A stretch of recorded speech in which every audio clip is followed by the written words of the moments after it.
लालू यादव से जुड़े यूं तो अनेकों किस्से हैं, लेकिन शायद ही कोई ये बात जानता हो कि उनका असली नाम क्या है और इस लालू नाम के पीछे की कहानी क्या है। तो चलिए आज हम आपको ये बात भी बता ही देते हैं कि आखिर लालू यादव का नाम लालू कैसे पड़ा और पहले उन्हें किस नाम से बुलाया जाता था। लालू यादव के बचपन के दिनों के बारे में बताते हुए उनकी बहन गंगोत्री देवी कहती है कि बचपन से ही लालू प्रसाद यादव बहुत तेज थे, लेकिन गरीबी के कारण उनकी ज्यादा पढ़ाई लिखाई नहीं हो पाई। बचपन में लालू यादव अपनी भैंस चराया करते थे और वो काफी गोल मटोल भी दिखते थे। कड़ी धूप में जब वो भैंस को चारा खिलाकर घर लौटते थे तो उनका चेहरा लाल हो जाता था, जिसे देखते हुए उनके पिता कुंदन राय ने उनका नाम लालू रख दिया। नहीं तो पहले उन्हें लोग प्रसाद कहकर ही पुकारा करते थे। लालू के बचपन के दिनों के बारे में बताते हुए उनकी बहन ने कहा कि प्रसाद और हम दोनों अन्य भाइयों की अपेक्षा हमेशा एक साथ रहते थे।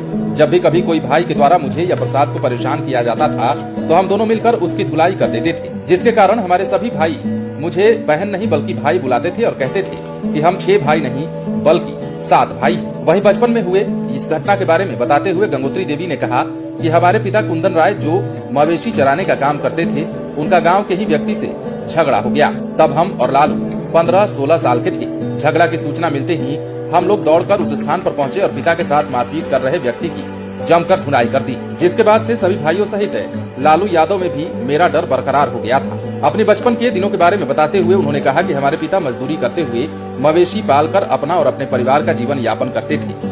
मेरे पिता के पास अपनी कुछ भी जमीन नहीं थी, जिसकी वजह से हम लोगों को खाने के लिए सोचना पड़ता था। कभी मक्के की रोटी तो कभी मक्के का दर्रा तो कभी सिर्फ साग से ही दिन गुजारना पड़ता था, जिसकी वजह से मेरे अन्य भाइयों के साथ साथ लालू की पढ़ाई लिखाई कुछ ज्यादा नहीं हो पाई। जब 2 भाई महावीर राय और मुकुंद राय की नौकरी पटना में हुई तब जाकर घर की स्थिति सुधरी थी, जिसके पास मेरी शादी गोपालगंज जिले के ही सिकटिया पंचायत के चक्रपाणी गांव में एक किसान के साथ कर दी गई। गाय भैंस की देखरेख कर लालू विधायक बने थे। दरअसल पटना में दोनों भाइयों की नौकरी मिलने के बाद उन्हें क्वार्टर मिल गया था, जिसके बाद लालू भी गोपालगंज से पटना आ गए। वहीं क्वार्टर के आसपास गाय भैंसों को चारा खिलाने का उन्हें काम मिल गया। गाय भैंसों की देखरेख करते हुए लालू ने अपनी पढ़ाई शुरू की। लालू पढ़ने में शुरू से ही तेज तर्रार थे और यही पटना से उनका वो सफर शुरू हुआ जिस सफर की उन्हें तलाश थी। और लालू यादव एक के बाद एक राजनीति में नए झंडे पटना आने के बाद गाड़ते चले गए। उम्मीद करते हैं लालू प्रसाद यादव से जुड़ी ये कहानी भी आपको पसंद आई होगी और आप ये बात भाली भांति जान गए होंगे कि आखिर लालू प्रसाद यादव का नाम लालू कैसे पड़ा। बने रहे लाइव सिटीज के साथ। यदि अब तक आपने हमारे चैनल को सब्सक्राइब नहीं किया है तो सब्सक्राइब कर लीजिए ताकि हम आपको खबरों से अपडेट कर सकें।